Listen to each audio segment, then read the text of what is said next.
Assalamualaikum warahmatullahi wabarakatuh.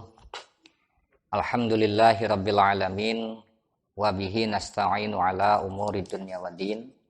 Wassalatu wassalamu ala sayyidina wa nabiyyina wa maulana Muhammadin wa ala alihi wa sahbihi ajma'in, amma ba'du. Para jamaah santri Kopi Pahit yang saya hormati, dan mudah-mudahan kita semua selalu berada dalam bimbingan Allah Subhanahu wa taala. Para jamaah sekalian, insyaallah pada kesempatan kali ini kita akan melanjutkan pengajian kita, yaitu tentang fikih rumah tangga. Bagaimana caranya kita bisa membina rumah tangga yang sakinah, mawadah, warahmah. Yang diambil daripada uraian kitab Al-Qudul Jan.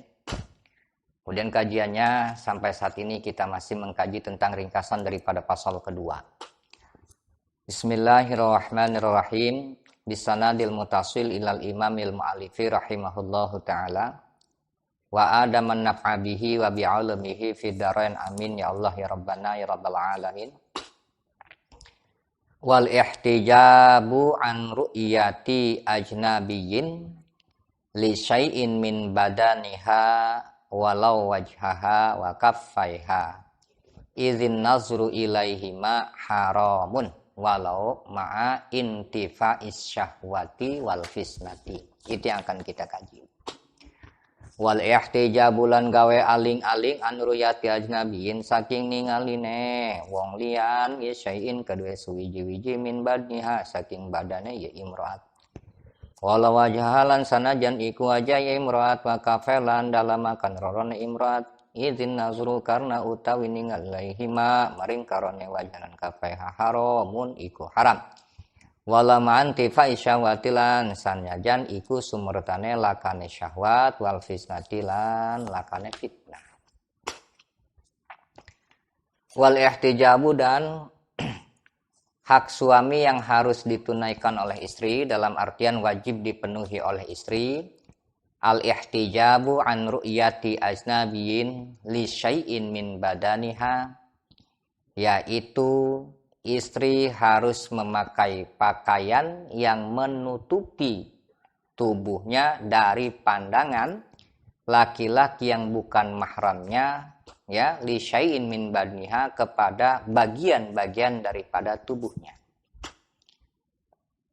Jadi istri harus memakai pakaian yang menutupi seluruh tubuhnya agar tidak terlihat oleh laki-laki yang bukan mahram. Walau wajhaha wa kaffaiha, sekalipun wajah dan kedua telapak tangannya. Jadi di dalam kitab Uqudul Jan ini, ya, Syekh Muhammad Nawawi Tanara memberikan arahan bahwa wajah dan kedua telapak tangan pun wajib untuk ditutupi agar tidak terlihat oleh laki-laki yang bukan mahram. Alasannya izin nazru ilaihima, alasan harus menutupi wajah dan kedua telapak tangan, izin nazru ilaihima, karena memandang ilaihima kepada wajah dan kedua telapak tangan tersebut hukumnya haram. Ya. Jadi kita laki-laki dewasa memandang kepada wanita ajnabi, memandang kepada wajah dan kedua telapak tangan wanita yang bukan mahram, hukumnya haram. Ini ya pendapat dicatat oleh Syekh Muhammad Nawawi Tanara, itu secara fikih gitu. Secara fikihnya seperti itu. Ya.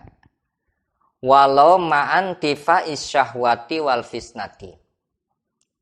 Haram memandang wajah dan kedua telapak tangan wanita yang bukan mahram itu secara mutlak. Artinya sekalipun tidak disertai adanya syahwat dan tidak takut timbul fitnah.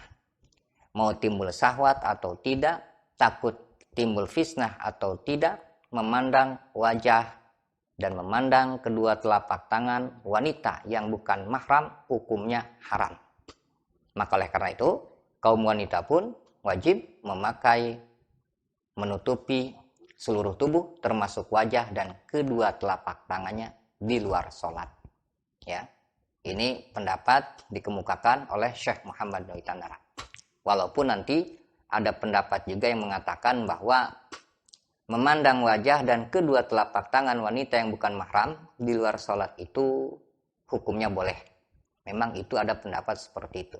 Tetapi pendapat yang membolehkan memandang kepada wajah dan kedua telapak tangan wanita yang bukan mahram itu ada kaidnya. Dalam artian, boleh memandang wajah dan kedua telapak tangan wanita yang bukan mahram di luar sholat dan bukan di saat dalam taklim yang fardu ain sepanjang ya tidak timbul fitnah dan tidak timbul syahwat. Lantas bagaimana jika sekiranya memandang wajah wanita dan memandang kedua telapak tangan wanita yang bukan mahram di luar sholat dan bukan di saat taklim yang fardu ain, takut timbul fitnah, takut timbul syahwat? Nah, kalau itu tetap hukumnya haram. Ya, jadi ada dua pendapat. Pendapat pertama membolehkan memandang wajah dan kedua telapak tangan wanita yang bukan mahram di luar sholat dan di saat bukan taklim yang fardu ain sepanjang tidak takut timbul syahwat dan tidak takut fitnah. Tapi jika sekiranya takut timbul syahwat dan takut timbul fitnah, tetap hukumnya haram. Nah, kemudian pendapat yang kedua secara mutlak. Takut timbul syahwat atau tidak, takut fitnah atau tidak, memandang wajah dan kedua telapak tangan wanita ghair mahram di luar sholat hukumnya haram. Ya, seperti itu. Itu pendapat yang kedua. Nah, pendapat yang kedua ini secara usul fikihnya mungkin ya dengan kaidah al-hukmu idza uliqa alal mazinah la yu'tabaru wujuduhu wa adamuhu. Al-hukmu suatu hukum idza uliqa apabila dikaitkan alal mazinah atas tempat timbulnya prasangka. La yu'tabaru wujuduhu adamuhu. Ada dan tidaknya prasangka tersebut tidak dinilai. Artinya tadi yang dikhawatirkan, tadi yang ditakutkan ya, timbul prasangka, disangka 75% ya, diduga akan muncul fitnah atau tidak, muncul syahwat atau tidak ya, muncul tidaknya itu tidak dinilai. Artinya sekalipun tidak muncul fitnah, sekalipun tidak muncul syahwat, menurut pendapat yang kedua berdasarkan kaidah usul fikih yang ini tetap hukumnya haram. Ya, seperti itu. Namun memang di daerah kita ini banyak juga memang ya kaum istri daripada tokoh-tokoh kita itu tidak memakai sarung tangan, kemudian tidak memakai cadar untuk menutupi wajahnya.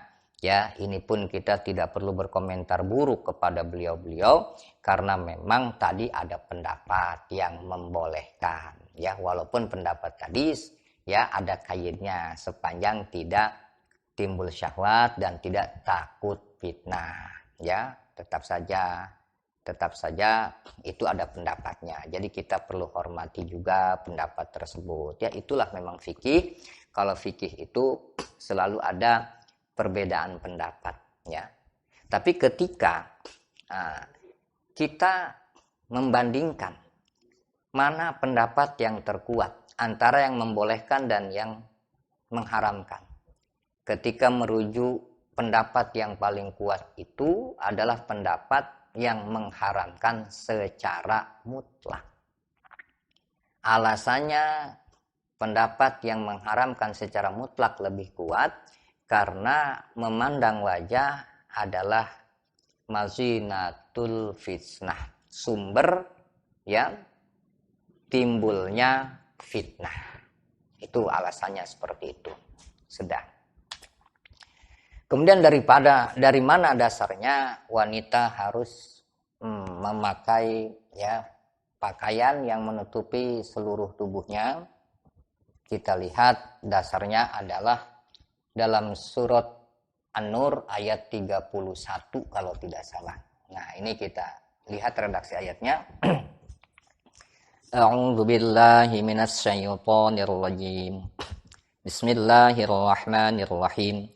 Wa qul lil mu'minati yaghuddna min absarihinna wa yahfazna furujahunna wa la yubdina zinatahunna illa ma zahara minha. Wal yadribna bi khumurihinna ala juyubihinna. Nah, dan seterusnya. Wa kullil mu'minati yaghuddna min absarihinna wallahu a'lamu bimuradi. Kurang lebih artinya wakul dan hendaklah engkau katakan, beritahukan kepada wanita-wanita yang beriman.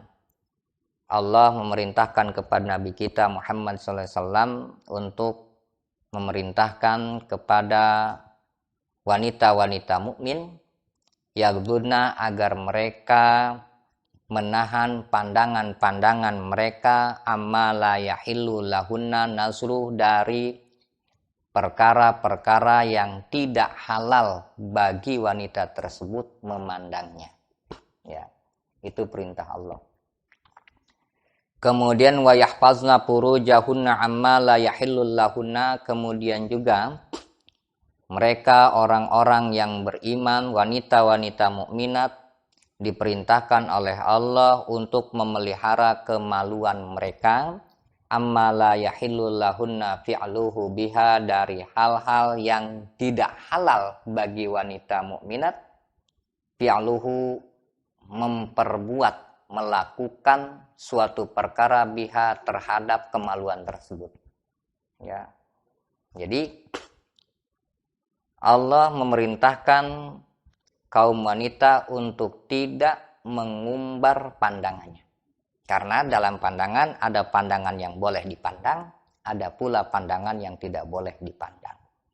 Ya, seperti itu. Dan ini sebetulnya kita juga sebagai kaum laki-laki juga tidak diperkenankan mengumbar pandangan kita. Itu ayat sebelumnya ada. Ya, jadi wa kullil mu'minina yaghuddu min absarihim amma la yahillu lahum nasruh min wa min saidah. Ya. Kul, bagi kita sebagai kaum mukmin, kita pun diperintahkan oleh Allah untuk menahan pandangan-pandangan kita dari hal-hal yang tidak halal untuk dipandangnya. Artinya kita tidak boleh mengumbar pandangan kita. Allah,